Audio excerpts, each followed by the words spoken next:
This podcast is brought to you by North Carolina's electric cooperatives.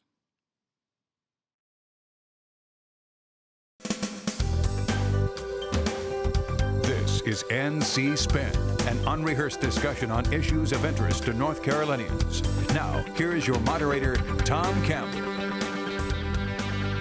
Thank you for tuning in this week's NC Spin. We've got a great program for you, beginning by asking if the results in this week's 11th Congressional District Runoff election was a referendum on Donald Trump.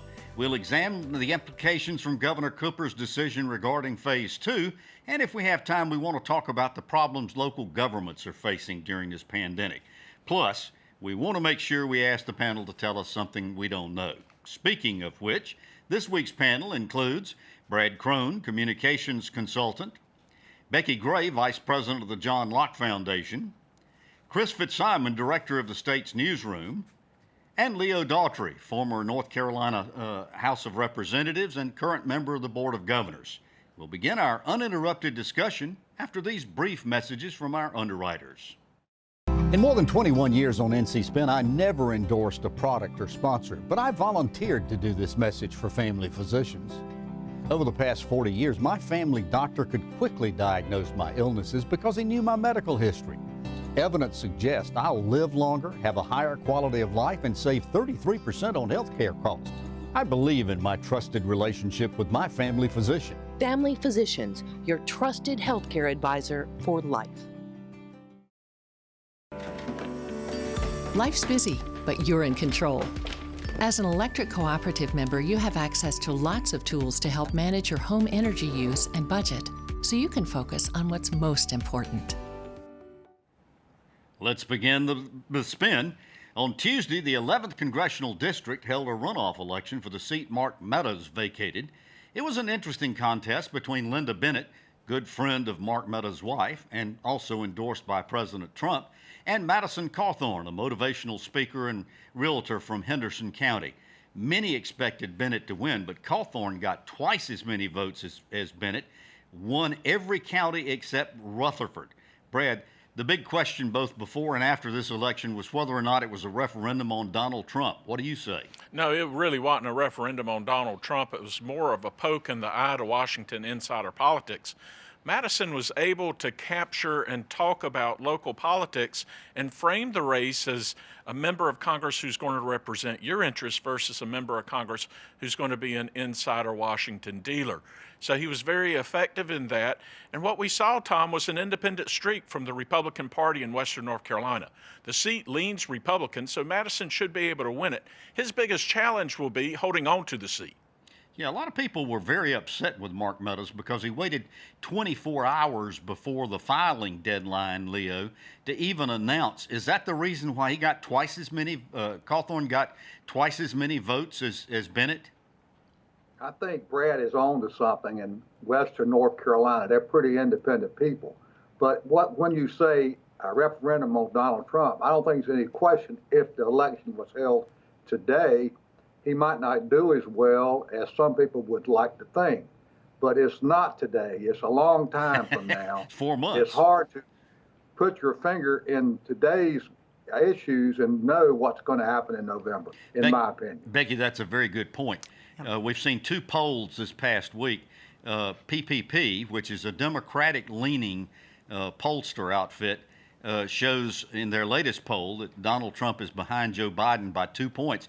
But the New York Times released a poll on Thursday that showed Trump behind by 9 points in North Carolina.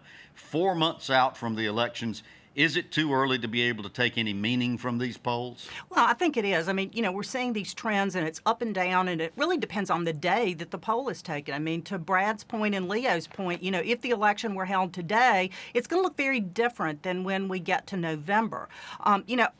Everybody's talking about the election and how the Trump is going to pull or not. One of the things that I took away from this election was that Cawthorn's position was very libertarian.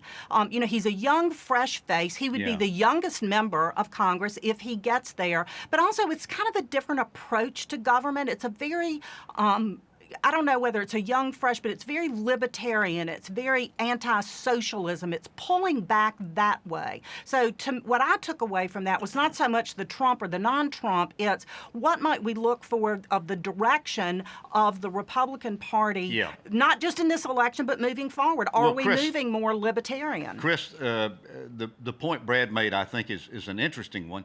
But since the last congressional election, they've added Asheville into this district, and Mo Davis is the Democrat that's going to be running in November against Cawthorn. There's some Democrats who are saying that the trends are looking like this might be a blue year. Could that help Mo Davis? Oh, absolutely. I think this is, a Republican likely district. That doesn't mean they're going to win it. And I disagree with Becki. The polls aren't up and down. The polls are down for Donald Trump. The Real Clear Politics average, which is a right-leaning sort of accumulation, has Biden up 2 to 3 to 4% in North Carolina, and that's only increasing. Every poll that's been done in the last several weeks shows the same trend. And while I do think it was the Mountain Republicans are independent, I agree with all that. On the other hand, I can't remember the last time the president tweeted twice how strongly he supports a candidate and have that candidate not just lose, but lose by a 2-to-1 margin. Yeah. So it's clear there are Republicans in North Carolina, just like around the country, who are not happy with the president. Let's switch to the big story for this week. Since May 22nd, we've been in phase 2 of the reopening of our state. And this week, Governor Cooper released his guidelines as to what's going to happen on June 26th. Leo, you've got a great perspective on where we are right now. You come from Johnston County, serve on the UNC Board of Governors, many years of service in our legislature. What was your reaction to Governor Cooper's announcement to remain in phase 2? Well, I can tell you that a lot of people were disappointed when he came out and not allowing other businesses to open. It's clear that we are in a recession. And when you get into a recession, the longer you stay closed as we are now, the longer it's going to last, and it's going to affect those people on the bottom of the ladder. I was hoping that he would come out and say, you can open under certain circumstances and require certain things like masks and distancing and all the things that we are doing in other places. But the way it is now, we're back to where we were, and people are crying to get to work. And Chris, you almost could foretell what was getting ready to happen. Our numbers have been spiking over the last 2 weeks. And then on Monday, in a congressional hearing, Dr. Anthony Fauci, who has become sort of the national face and voice for this pandemic, said in answering a question from our 1st District Congressman G.K. Butterfield, he said, North Carolina is risking an insidious increase in community spread. And that our officials had to do something in order to be able to control it. Didn't that sort of telegraph what the governor was going to do? Well, I think it does, and the governor and Secretary Mandy Cohen all along have listened to the science. The worst thing for the economy is not to stay shut now and be cautious. The worst thing for the economy is to reopen and then have to close down again. Nobody would think that was a good idea. So one of the things that's been most interesting to me is to see the state of Arizona, for example. They're now backing up. They're now going back to where they used to be. Because so is Florida and Texas. Well, and Texas too. I mean, and Florida. So what we're seeing is nobody wants to stay closed, but the best thing for the economy is to get rid of this virus, get people healthy. And what's happening instead is we're opening up some, we're letting people do things. The virus is coming back, and now we're at threatening to go backwards. I applaud the governor for staying where we are. Let's see if we can calm this thing down. Most of the buzz, Brad, has been But the truth is, we have got to learn to coexist with the virus. It's here, but we're also here, and we have an economy to run. Yeah. So I think there's got to be a time when we just coexist with it. One of the things that Governor... To that point, why don't we have leadership in Washington or Raleigh that says, and Leo, you mentioned it, how come it's a political thing to wear a mask now in the legislature or have to come the president? We're asking people to do things. The president just had 3,000 people packed side by side with no mask in a church in Arizona where the cases are spiking. So people who support him don't even want to do the things that we need to do to reopen. Brad, let's get to this subject about the wearing the face covering. The executive order says every North Carolinian beginning Friday at 6 p.m. is supposed to be wearing a face covering. We know there's a lot of pushback to that. Is it enforceable, and will people do it? I think we need to do it, Tom. Clearly, there are academic studies both from the UK, from the European Union, as well as some of the leading research institutions in the United States, Cleveland Clinic, Harvard University, say that we can reduce coronavirus by 8-fold if we comply with wearing a mask. We need to wear the mask, no doubt. Is it enforceable? I don't know. That's going to be the biggest problem that I think the governor faces. Some of the sheriffs across the state are saying they don't have the manpower to enforce it, even though by act of law, if a customer goes into a business and they refuse to wear the mask and refuse to leave, then law enforcement can enforce trespass laws. So that may be the biggest case of enforcement, but Becki, clearly a problem. Becki, the sheriffs are some of them are saying they don't have the crew to be able to do this, but a lot of them just don't agree with this face mask regulation, and that's why they say they're not going to enforce it. Therein lies the problem, and therein lies the problem that the governor has. Your question about is this enforceable? Of course it isn't. And even in the executive order, the governor says that it is up to businesses to enforce the mask mandate. So what you've got is another regulation, another requirement for these businesses that are struggling to open to now enforce his mask mandate. So, yeah. I mean, I don't disagree that it's a good idea to wear a mask. I am wearing a mask. And, if somebody tells me the only way you're going to get this economy back and running and get people back to work, and to Leo's point, is to wear a mask, I will wear a mask. That's exactly the point that's being made, though. The enforceability of it, I don't think there's any question. And there's legal questions with it. I mean, the governor is on really shaky ground with this. Well, this is shaky ground are the people in North Carolina who are getting sick. What do we do, Becki? I'm glad you're wearing a mask. I do too. When I go to the grocery store. But what are we supposed to do when people refuse to do that and demand to be served at restaurants, demand to be let into Walmart? There's a video of a guy knocking a Walmart employee over because he thinks it's his right to go in there. Who's supposed to enforce that? The least we could do, whether it's enforceable or not, is send a strong message. You have to wear a mask to protect each other. Yeah, you can send a strong message without legislating, without using the big club of government to do it. Republican leaders, why don't Bill Berger and Donald Trump and Tim Moore why don't Berger and Moore stand with the governor and say to the people of North Carolina? Because they haven't been invited to stand with the governor. Have they ever had a press conference and said everyone should wear a mask ever at the legislature? I haven't heard them say wear a mask. I haven't seen most of the Republicans wear a mask. Donald Trump says it's insulting to wear a mask. Okay, no, wait a minute. We can't have everybody talking at the same time. The viewers can't understand what's going on. Going back to this just for a second, though, Leo. So far as it goes, what the secretary is saying is we don't have many tools to be able to fight this virus.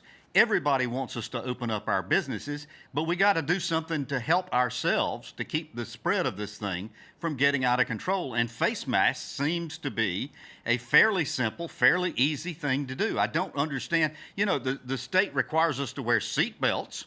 What's the problem? What's the difference? It's a safety issue. I don't see a problem at all in requiring people to wear a mask if they can go back to work. But in this case, they can't go back to work because they're closed. But wearing a mask, I think, is a very reasonable thing based on what Brad said, the evidence out there that they do protect you and save your life.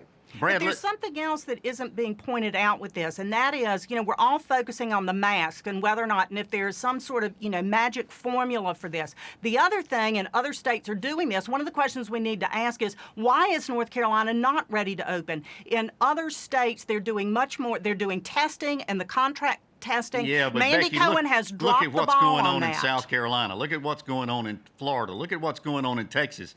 They're pulling back from some of this. And, Brad, I want to shift gears for just a second if I can. Okay. Lieutenant Governor Dan Forrest announced this week he's going to sue Governor Cooper over his executive powers because he says a codicil in the Emergency Management Act says that the governor will consult with and get concurrence from the Council of State. Now, I had Bob Orr look at these statutes pretty carefully, and Bob says a case can be made that is indeed what the governor has to do, but a case could be made just as strongly that he doesn't have to do it. What do you think about this lawsuit? Is this just a political stunt? It's more politics than it is policy, for sure. And clearly, I think the governor needs to do a little bit better job of communicating with the members of the Council of State and reaching out to them. He's been rather unilateral in making his decisions. He may not want to have the Lieutenant Governor and the other members, such as the Commissioner of Insurance or Commissioner of Labor, questioning his motives. But I think for public policy, it would be a good idea for the governor to reach out. Listen, this disease is not partisan. It is not Republican or Democrat. It's killing everybody.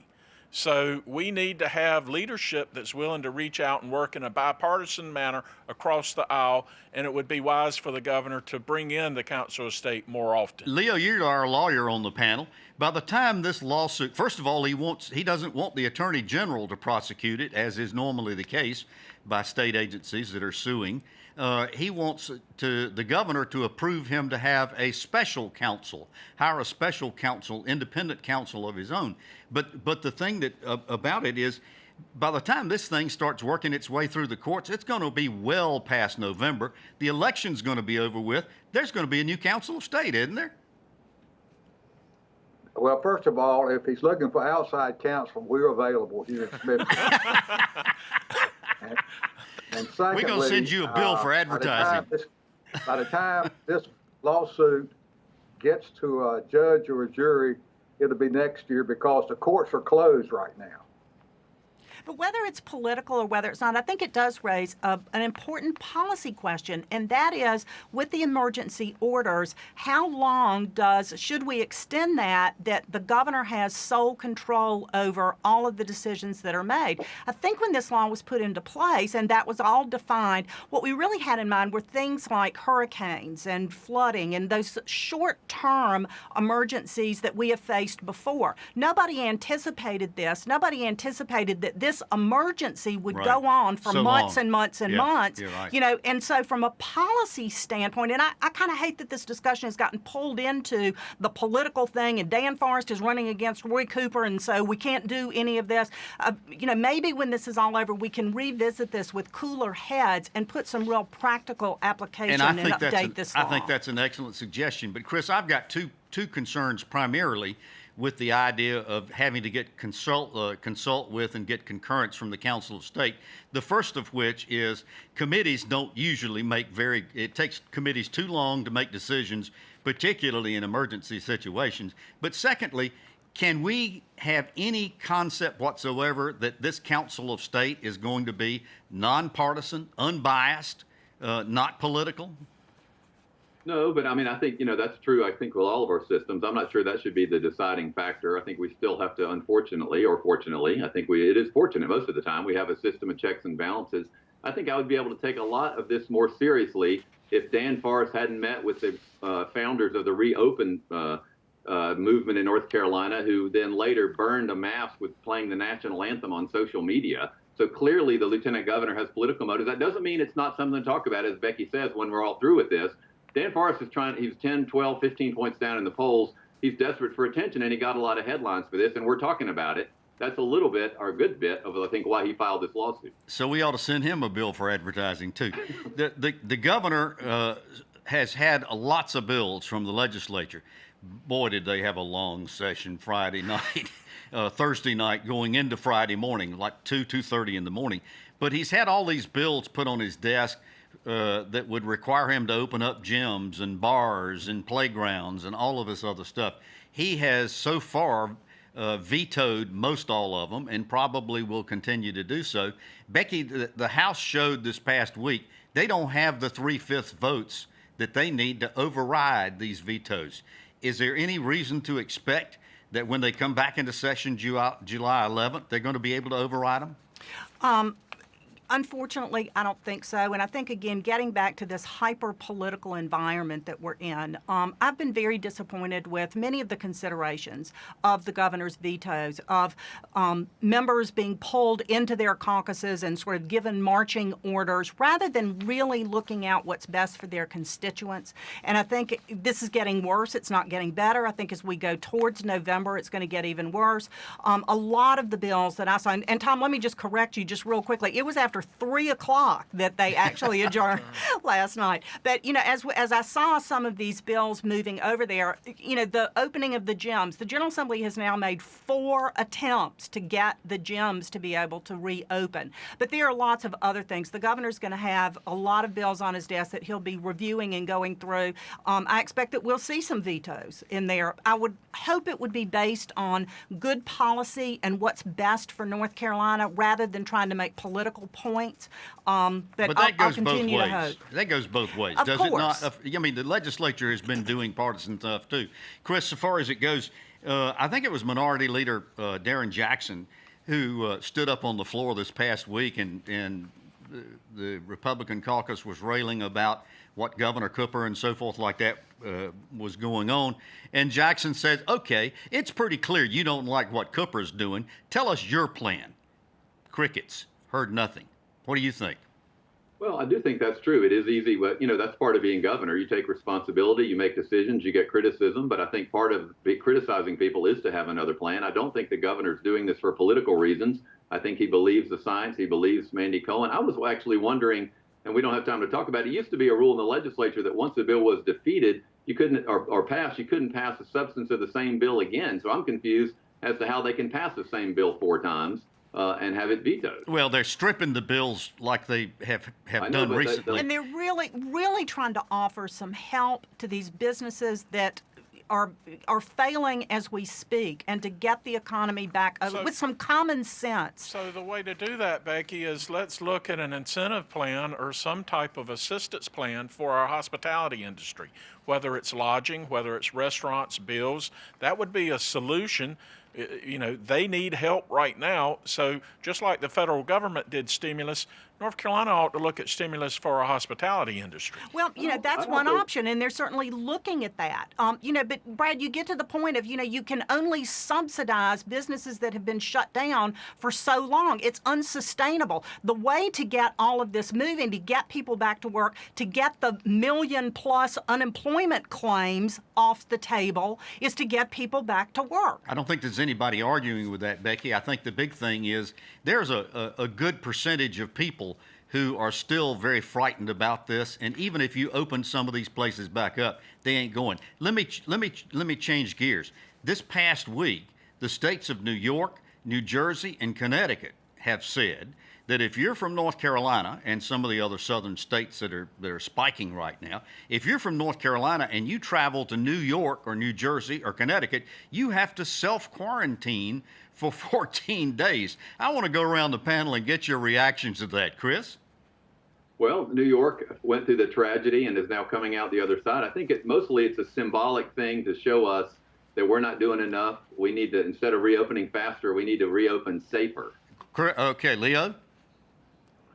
Well, I don't plan to go to any 3 of those states, so I'm not worried about it. Brad? Well, same thing, Leo. I had a trip planned late May and had to cancel, so I'm in the same boat. I'm not planning to go anytime soon. Becki, you headed to New York? No, I'm not, and I can't imagine anybody traveling to New York when we have the beaches and the mountains and the wonderful state that we have here. I am happy, and I think most people are happy to stay right here where we are. There was some resentments caused by all of that. Okay, speaking of resentment, we got some resentment last week because we didn't get around to getting the panel to tell us something we don't know.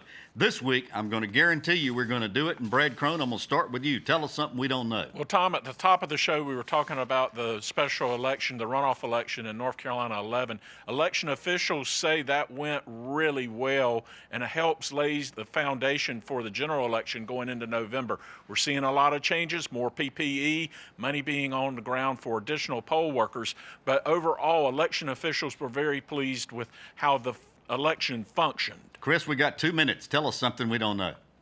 We talk about COVID-19. We talk about the Black Lives Matter being issues in the election. Healthcare will be a big issue in the election. The Trump administration just renewed its call to invalidate the Affordable Care Act. One of the things that does is protect people with pre-existing conditions. Guess what? COVID-19 could conceivably be considered a pre-existing condition. Healthcare will be a big issue in this election. Leo, tell us something we don't know. It's been almost 25 years since the death penalty was used in North Carolina. And 2 weeks ago, the Supreme Court, in a decision upholding the racial Justice Act says that if any person on death row can show as there had been racial discrimination in the picking of a jury, they can have their sentence changed from death to life in prison, regardless of whether they're guilty or innocent. So I believe that death penalty is over in our state. I think you're probably right. Becki, got about a minute. Tell us something we don't know. Yeah, Tom, we've talked about masks, we've talked about reopening the economy, we've talked about all of these things, and I would just like to say one thing that we really need to be looking at is innovation for medications and for vaccines. Right here in North Carolina, the Gilling School of Public Health is working on a medication that would treat the damage from, or the lung damage that occurs with the coronavirus. Vaccines. We also, at the Wake Forest Baptist Health, we have a big study, $200 million was appropriated for antibodies. So, North Carolina is right at the center of the innovation that will get us through and hopefully really find a resolution for this whole coronavirus Well, you've heard our spin on the issues of the day. To stay informed all during the week, sign up for our free weekly email newsletter, give your feedback, and read my weekly column. Visit our website, ncspin.com, or catch us on Facebook. Next week, Brad Crone is going to be sitting in this chair. So in the meantime, stay informed and watch out for the spin.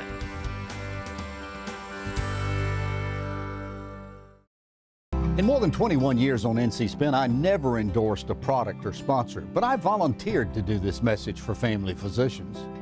Over the past 40 years, my family doctor could quickly diagnose my illnesses because he knew my medical history. Evidence suggests I'll live longer, have a higher quality of life, and save 33% on health care costs. I believe in my trusted relationship with my family physician. Family Physicians, your trusted healthcare advisor for life. Life's busy, but you're in control.